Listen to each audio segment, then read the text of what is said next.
Estamos a menos de 15 dias para as eleições 2020 e neste programa especial você recebe informações necessárias para fazer a sua escolha consciente de quem vai ter o poder de te representar a partir de 1º de janeiro de 2021. E a gente abre este segundo bloco começando a apresentar para você de casa uma entrevista que eu fiz com o cientista político Vitor Sandes. A entrevista foi dividida em 3 partes, para você acompanhar melhor e, é claro, assimilar melhor o conteúdo. Neste primeiro momento, você confere a análise do cientista político sobre a campanha política do início até hoje. Acompanhe. Como que você avalia as eleições de 2020 até o dia de hoje? Algo te surpreendeu, algo não foi a contento? A sua avaliação, por favor. Então, as eleições de 2020 elas têm algumas particularidades. A primeira delas é que a gente está realizando uma eleição, um pleito eleitoral, num contexto de pandemia. Então, isso é bastante surpreendente. Ninguém controla uma pandemia. A pandemia é um evento bastante raro na história da humanidade. Então, e as eleições elas são periódicas. Por princípio, na democracia, as eleições elas devem ocorrer sempre em períodos pré-determinados, definidos, no caso do Brasil, em Constituição. Então, esse é o primeiro ponto. Então, isso muda bastante uma série de questões, não somente em relação à estratégia, no nosso caso mudou o próprio calendário eleitoral, que isso também altera a própria dinâmica da eleição. Então, a gente adiou um pouco o momento da campanha e também o do pleito, né, que será no dia 15 de novembro deste ano.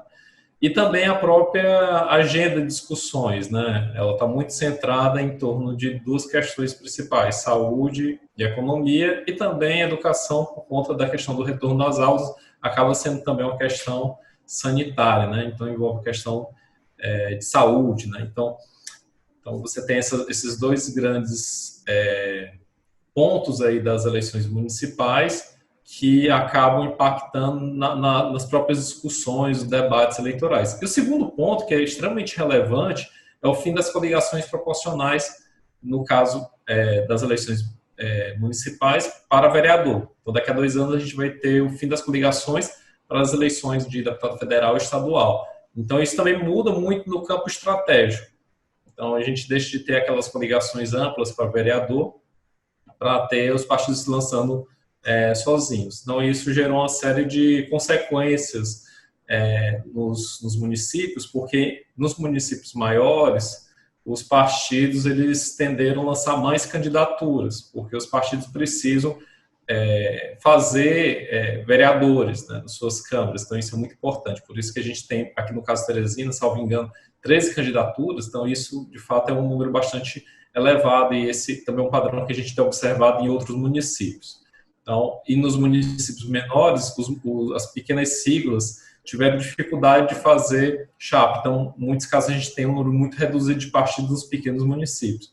Então, são os 2 principais pontos aí que a gente pode observar nas eleições municipais deste ano. Ainda sobre esse assunto, Vitor, você acredita que a pandemia conseguiu barrar, de certa forma, modificar a forma de se fazer política em Teresina nessas eleições de 2020? Olha, já era previsto que muito dificilmente a gente não teria campanha de rua, seja em carreata ou em reuniões públicas. De fato, a pandemia gera alguns empecilhos a esse tipo de aglomeração. Então, certamente, se a gente não tivesse no contexto de pandemia, essas movimentações elas estariam muito mais disseminadas na cidade. Mas, ainda assim, como houve esse adiamento, se ganhou um pouco mais de tempo e a pandemia, não digo que está controlada, mas ela não está naquele pico, né? O pico mais severo, né? Que a gente teve aí nos meses de junho e julho, né? Então a gente já vê movimentações de rua, né? Seja em carreatas ou em reuniões. Então já era esperado que tivesse esse tipo de contato, né? Até porque a gente tem orientações no sentido de distanciamento, medidas de distanciamento social, medidas sanitárias, mas elas não são imposições. Então, de toda forma, como a eleição é um processo competitivo, de fato, os candidatos e os próprios eleitores, eles acabam interagindo bastante nesse período.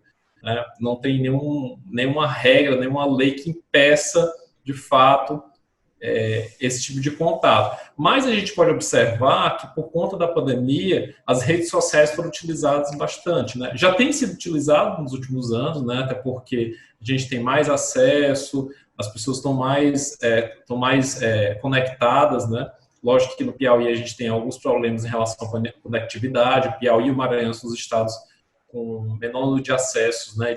De acesso à internet nos domicílios, mas ainda assim a gente tem observado bastante os candidatos utilizando esses recursos em diversas redes sociais, como uma forma também de atingir outros públicos, dependendo da segmentação dele, né? Então, a gente observa que os candidatos têm tentado utilizar essas redes para poder alcançar o eleitor, né, de várias formas. Então, e esse é também um padrão não somente aqui em Teresina, mas isso é nacional e internacional até.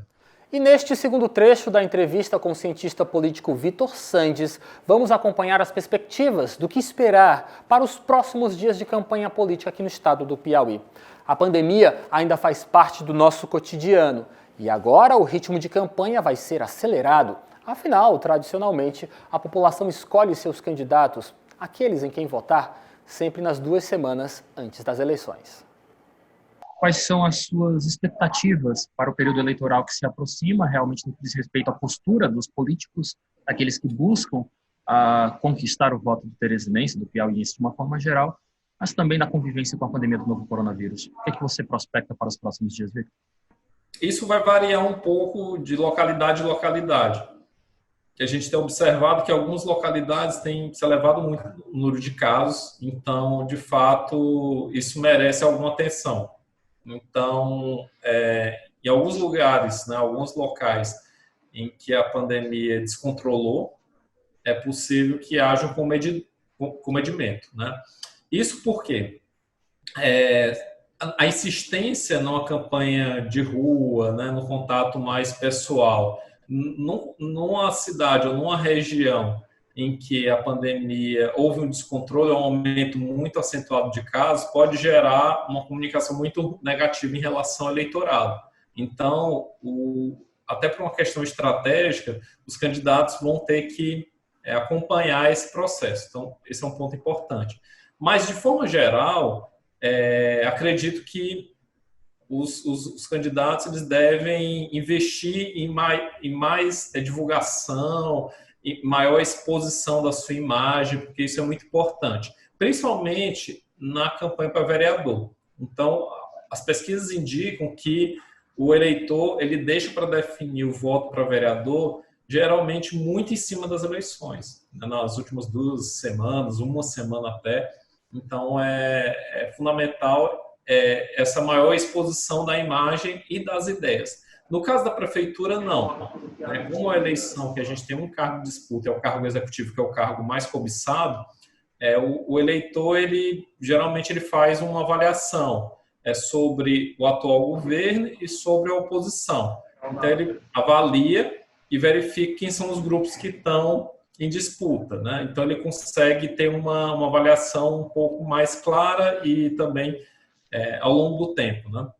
No caso do vereador, existe muito a relação do indivíduo com o vereador, o eleitor com o vereador. Então, ele espera um pouco mais as alternativas se apresentarem para poder tomar essa decisão um pouco mais em cima. Claro que alguns vereadores que já têm mandato, que já têm um trabalho, ele já tem uma base mais sólida. Então, ele precisa só expor, manter os vínculos para poder, de fato, não perder a preferência desse eleitor. Então, ainda assim, as últimas 2 semanas são fundamentais em uma eleição, principalmente a eleição municipal. E neste terceiro trecho de entrevista com o cientista político Vitor Sandes, ele vem nos dar dicas de que critérios utilizar para escolher melhor nossos prefeitos e vereadores que vão assumir em 1º de janeiro de 2021. Vamos conferir atentamente. Que pontos o eleitor brasileiro, de uma forma geral, deve observar em seus candidatos para ter uma escolha cada vez mais consciente do voto que está depositando? Na verdade, no contexto de pandemia, ele apresenta uma série de questões, né? Umas são as medidas que são relativas à saúde, na sua extrema complexidade, né? São as políticas de saúde, né? E a forma de financiar essa política, né? Então é preciso se atentar muito à questão da agenda voltada para a saúde, porque, de fato, não existe uma previsão muito clara sobre o fim da pandemia, né? A gente não consegue decretar o fim da pandemia. A pandemia ela só é controlada quando a maior parte da população está imunizada. E isso não temos clareza ainda de quando será. Então, é muito importante que, no caso do Executivo Municipal, se tenha uma política muito clara para isso, né? De medidas sanitárias, de saúde, políticas, atração de recursos, né? Então, isso é muito, muito importante. O segundo ponto é em relação à própria educação, porque, de qualquer maneira, a gente vai ter que pensar em alternativas para o retorno às aulas ou para os casos de alunos e professores que não conseguirão fazer isso presencialmente, principalmente nos primeiros meses do próximo ano, como é que isso será feito, né? Como é que essas condições serão garantidas, as condições de acesso à internet ou as condições sanitárias em loco. Então, essas questões são extremamente relevantes. Terceiro ponto é a questão da economia. Muito importante pensar também como o eleitor ele vai, como candidato, vai resolver questões de empregabilidade, questão da própria circulação de mercadorias no contexto de pandemia, né? Então, isso são questões muito relevantes. Lógico que isso depende da política macroeconômica do governo federal, mas é muito importante também que o governo local, municipal, tenha também disposição para poder criar alternativas para a empregabilidade no município. E, enfim, são tantas questões, são relevantes, mas é importante também pensar na assistência social, porque a pandemia, ela tem mostrado, os dados têm mostrado que a pandemia ela é muito mais feroz para o público mais vulnerável, né? Para os grupos mais vulneráveis. Então, é importante que os governos locais, né, em articulação com o governo estadual e com o governo federal, consiga criar alternativas e políticas específicas para esses públicos. Tá? Então, essas consequências da pandemia, elas vão continuar a perdurar mesmo com o fim dela. Então, é muito importante que exista uma agenda clara para esses 4 anos, ainda mais que no contexto nacional a gente tende a uma situação econômica não tão favorável. Então, é muito importante que exista um planejamento claro em alternativas de gestão para dar conta desses diversos problemas. Então, aqui eu destaquei 4 somente para a gente ter uma dimensão da complexidade, mas tem questões relativas à infraestrutura, né? Aqui em Teresina mesmo, particularmente, logo a gente terá o período de chuvas, né? Consequentemente, isso gera uma série de outros problemas, né? Em relativo à questão de alagamentos, posterior, né? E isso vem também o problema da dengue, que é um problema também extremamente relevante aqui na localidade. Então, você tem diversos outros problemas que também vão se avolumando, né, junto com o contexto da pandemia. Então, é muito importante que o governo local se atente a essas desigualdades sociais que são tão presentes no Brasil, aqui particularmente no Piauí, muito mais grave, né, por ser um estado pobre, e é importante que o governo tenha um planejamento claro, né? Então, a promessa de campanha, né, como a gente diz, ela não pode ser vazia, né? Ela deve ter algum tipo de sustentação.